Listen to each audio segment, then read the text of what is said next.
Hey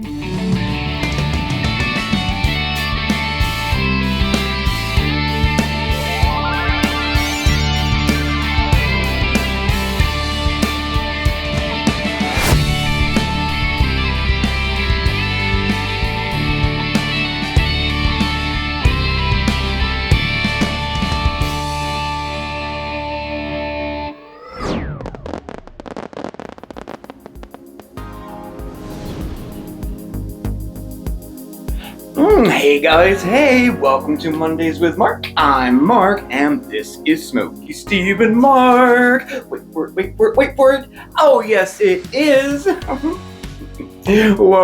Welcome back.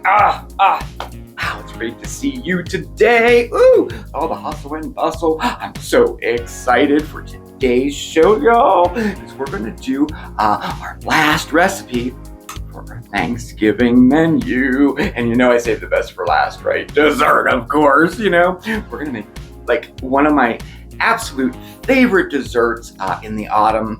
I just love these. We're gonna make some sweet potato cupcakes with toasted meringue frosting. Oh yeah, no hack recipe here, all homemade. Even the sweet potato puree we're gonna make homemade. Oh yes, it's gonna be so good. And I think you'll really, really love these too. I like the idea of everybody having their own individual, dessert. I was even thinking of making like maybe a cupcake stand with a turkey on it or something. To display them. I don't know. We'll see what happens, but I can't wait to do that. But first, we definitely have to get caught up on some chit chat, So how y'all doing? Did you have a nice weekend? Did you? Last weekend before Thanksgiving? On that note, are you ready for Thanksgiving? Well, those of you who are hosting Thanksgiving, that is, we're already starting now because we're hosting our first holiday dinner. Oh, we're having Thanksgiving here.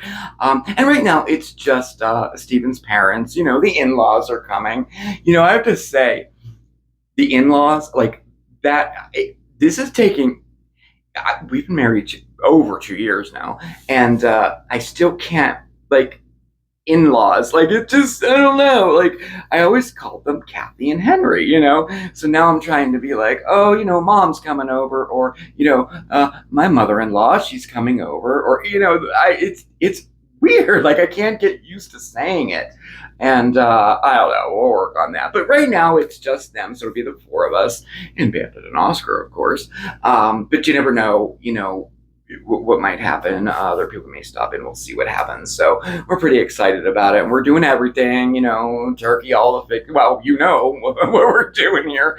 And so I'm already starting that. I'd already made all this stuff one time, but except for the turkey, that is. And so I'm starting to prep all that stuff now. I really think the key is organization for a large dinner like this. If you're hosting 12, 15 people, definitely plan ahead. I think last year we did a whole segment on how to plan everything ahead so you don't get totally stressed out, because me, in the kitchen, cooking, baking and all that, I try to make it be enjoyable and fun and creative, but when you're faced with, having to make a meal for a lot of people, that it can be a little difficult to do that, so yeah, it's all in the preparation. Anything you can make ahead of time, go ahead and make it. I make homemade cranberry sauce. I'm gonna make that tonight. It'll be perfect for Thursday, have to remake the cupcakes, of course. I did make the cupcakes yesterday, and I just want them to be, okay, so we made 12 of them, and there's 3 left. What? Okay, now I did give 2 away. Okay, so there's that there. I told you it was my favorite dessert. Anyway, so yeah, I hope you're all ready, or at least, I don't know, he's planning it a little bit there, so, and, since we didn't do an actual turkey here this year, we didn't do a video on roasting a turkey. We did them in the past, and we shared the link for that if you want to check that out. I'll tell you what, the 2 most common questions of this time of year is, how long do I roast my turkey? How do I roast a turkey? And how long does it take to thaw my turkey? So here, check it out. I found this paper here that will tell you all the information you need as far as thawing a turkey goes out. you really want to do it, properly and safely. And the USDA recommends that way is in the refrigerator, and make sure it's in a pan so it catches any drippings or anything like that. And you're going to want to do that pretty early, because it can take about 24 hours for every 4 to 5 pounds of turkey to thaw in the fridge. Okay. Now you can speed up that process. You can actually submerge your frozen turkey in cold water, and that reduces that time to about 30 minutes a pound. But you will have to change that water every hour or so. Okay. As far as cooking a turkey goes, this is a great graph too. There, the USDA does recommend, cooking your turkey at a minimum temperature of 325 degrees.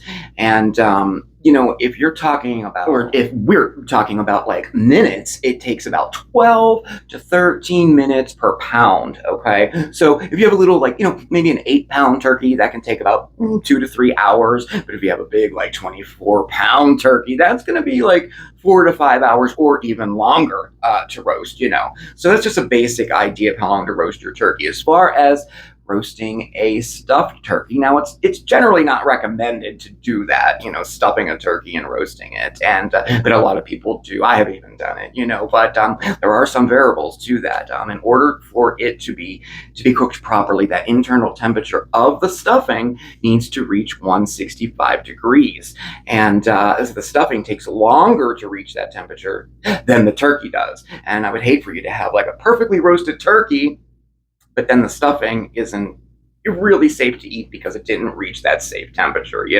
So the best way to do that, both for a stuffed and an unstuffed bird, is with a probe thermometer, for real. Go get yourself one of these. They sell them everywhere. I mean, it's better to be safe, right? I've heard a lot of stories from my years working in restaurants.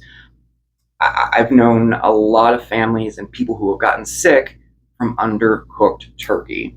And one of them was because of undercooked stuffing. So it's just better to be safe there. So I will go ahead and I'll put those two little sheets here. I'll put them on Facebook for you if you want to download them and print them, take a screenshot, whatever you want to do, okay?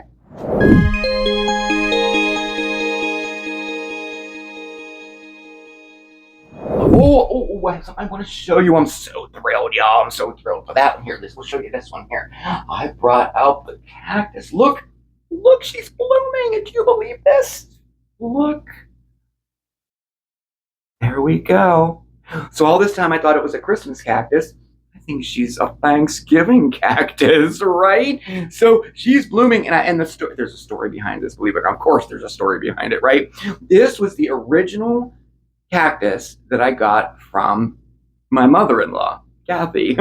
She gave this to me years ago, really when I first came to Scranton, maybe, I don't know, a year or so after. I don't remember exactly when she gave it to me, but it had been in her family. She had this for years. And I mean years, you're 20 years, I believe it was her mother's, right? And she gave it to me, and we put it in our apartment, and it had dropped, and it broke, and it broke. I felt so bad, but I'm like, you know what? I have a green thumb. I can take care of this. Well, this is the original one here, and all those little pieces that broke off, I just propagated all of them. It's so easy to propagate Christmas cactuses and Thanksgiving cactuses and Easter cactuses. You just want to get a section that has at least 2 segments like this, 2 or 3 segments. Just put just the bottom in some water, and it'll root, and just pop it in some soil. And then before long, you'll have a whole big one there. So there's that one. And then there's this one too. Look. She's blooming too. White. Look at that. It looks healthy. This is one of the ones that was 2 segments when I planted this, and it just looks so beautiful. I love these type of cactuses. I really do. And I always thought I knew the difference between a Christmas and a Thanksgiving cactus, but obviously not. Although, take a look at this chart. This is how you tell the difference between a Christmas cactus, a Thanksgiving cactus, and an Easter cactus. So I don't know. These two both have those different leaves, those different segments. This one here, if you can tell, is a little more pointy. And this one is a little more round and hangs down. So they are 2 different ones, but they're both blooming now. So I don't know. Okay, I'm rambling on. I think we have some. Work to do here, huh? Some fun work, some sweet work. So come on, let's head over to the kitchen and whip up a yummy dessert for Thanksgiving.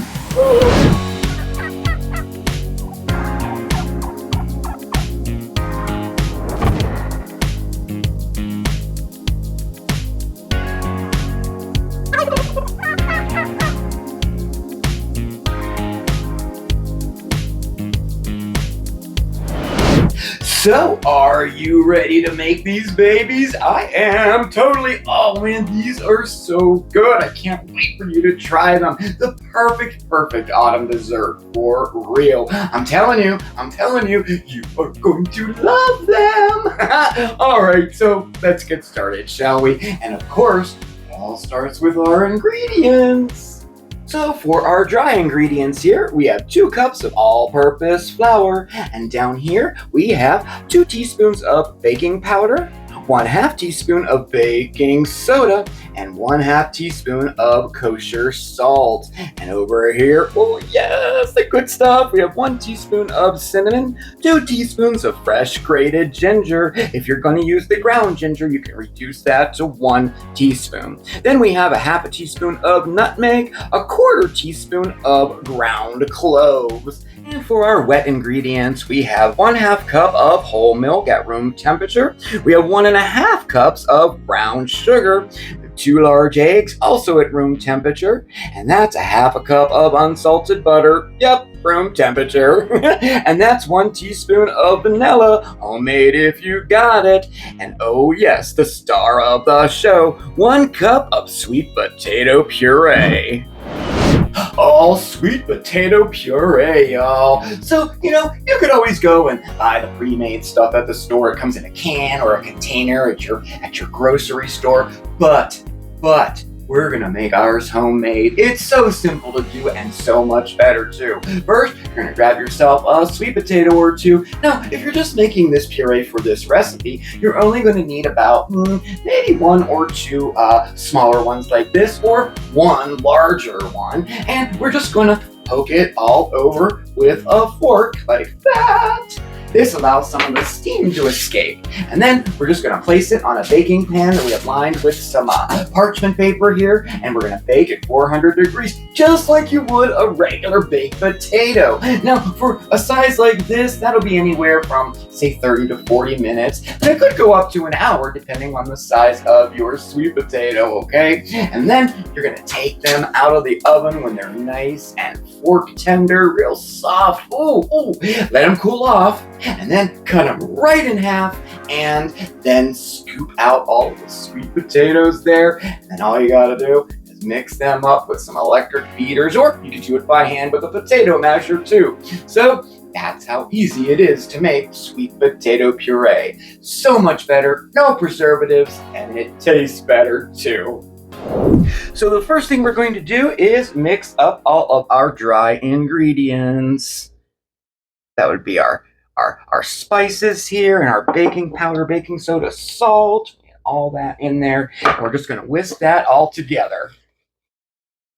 And then we are going to mix our brown sugar and our butter until it's nice and light and fluffy. Woohoo! And this could take about 2 to 3 minutes. Okie dokie, looking good. Okay, so now at this point, we are going to add our eggs, but we're going to add those one at a time.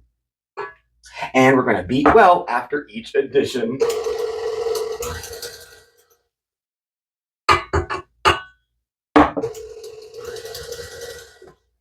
And now we add our vanilla. Oh, yes. And all of our sweet potato puree. Oh, yes. Our homemade sweet potato puree. Okay.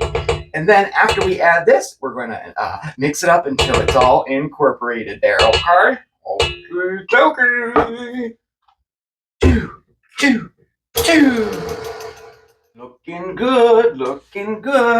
Should we get that bowl scraped down every once in a while here too? Okay. There we go. Oh, little sweet potato there. Okay, so now what we're going to do, we are going to add half of our flour mixture. We're, about half.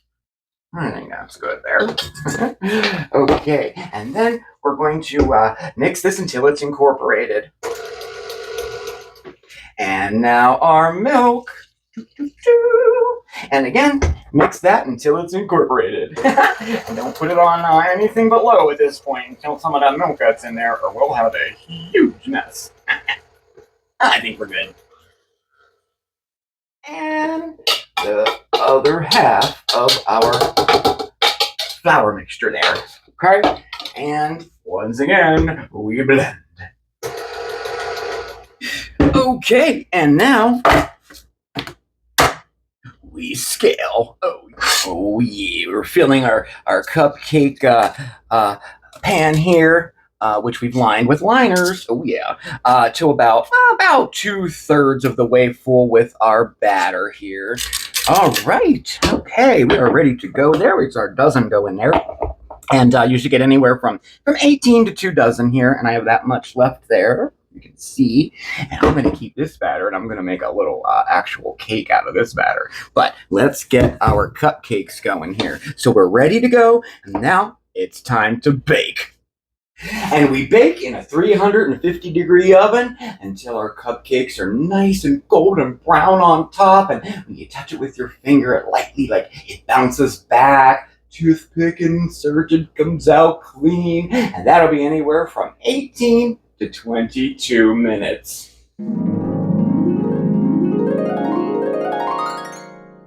Oh, check these out. Oh, they look good.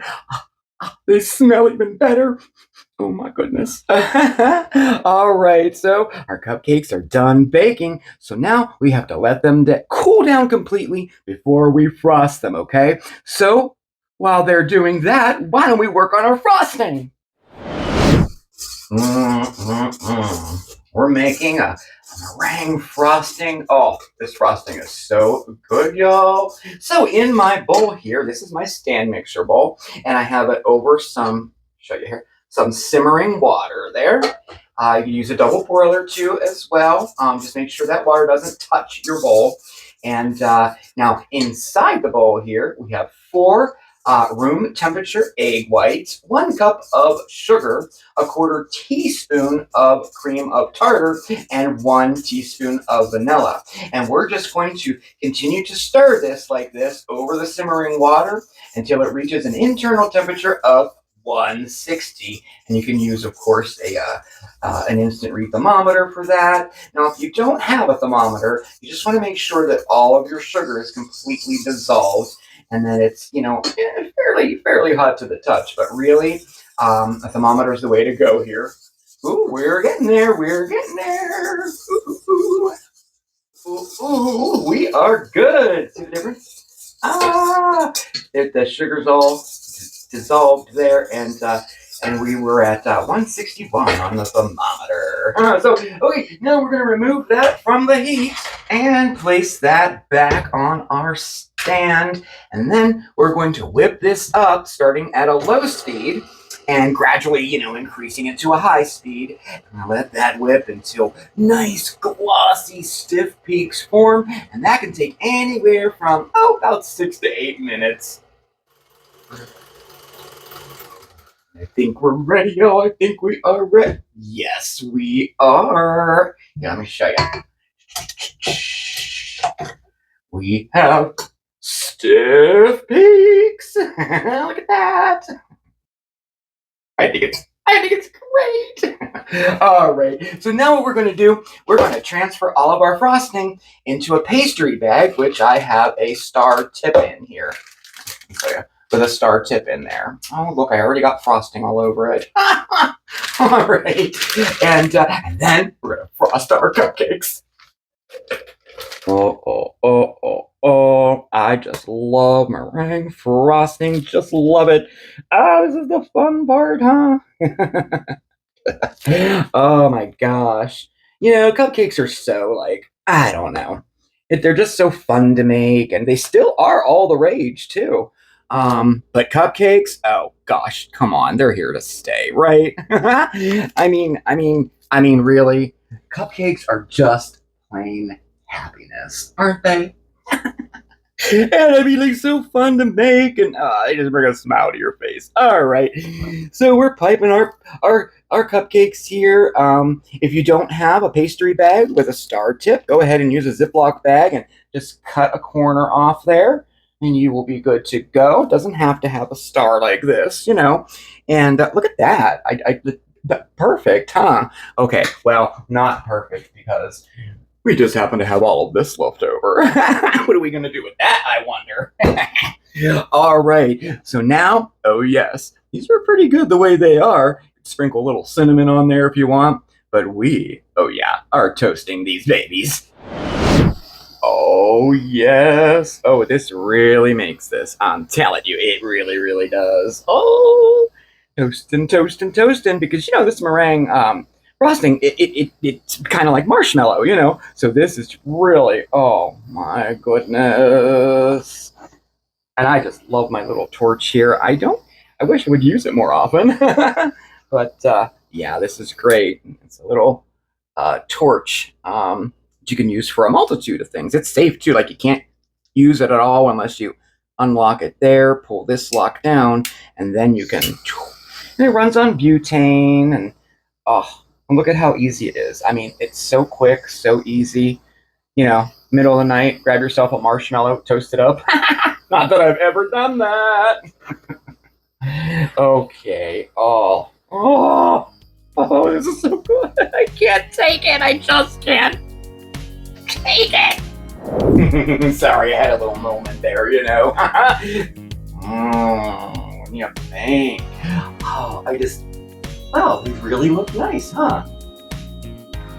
Okay, all right. So, well, I think we're ready for Thanksgiving now. Love the idea of giving everyone their own little individual dessert like this. You know, you can have it actually sitting on the plate when they come in for dinner, or make a nice little platter or a cupcake stand or something. Oh, there's so much you can do with this. All right. There you have it. Oh, yes, our sweet potato cupcakes with toasted meringue frosting.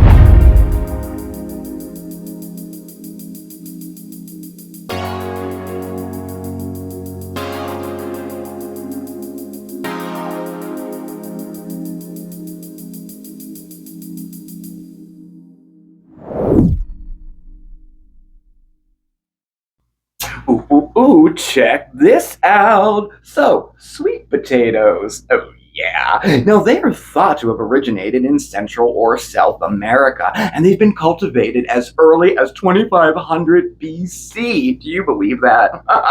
Now, Christopher Columbus, he brought sweet potatoes back to Europe after his first voyage to the New World in 1492. Now, sweet potatoes are typically harvested in the autumn, but of course they're available year-round.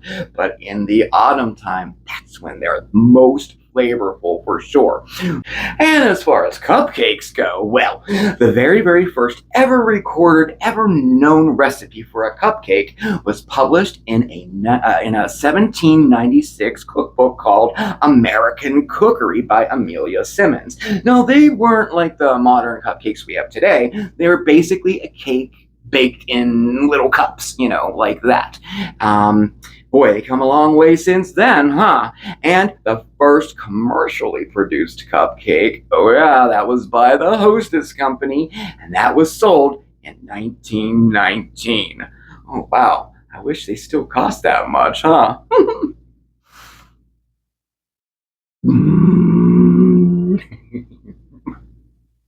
I love these. Honestly, it is. I know it seemed like there were several steps to it, especially like with the frosting, but so worth it. So worth it. It really is. And you can keep these in the fridge, but put them in an airtight container in the fridge, and they'll last 3 to 4 days. They'll be nice and fresh. And if you do refrigerate them, I do recommend you get them out, you know, like an hour or two before you want to serve them, so they come back up to room temperature. It's the best way to eat these. Oh gosh, I hope you guys give these a try. They're so good. And that was our last recipe for our Thanksgiving menu.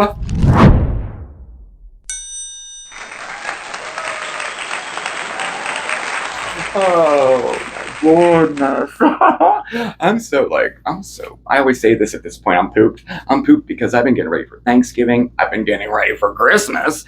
And, later this week here, tomorrow we'll have what is that? Tuesday. That's usually we put a short. Oh yeah, we're gonna have a short going out tomorrow. It's so funny, you got to see it.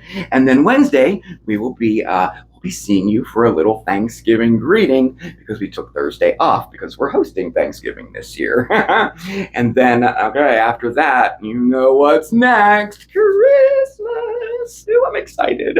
I hope you are too. Really, I do, because I'm telling you, I really, really want to have a nice Christmas this year. So, all right, I am rambling on like I do. I do apologize about that.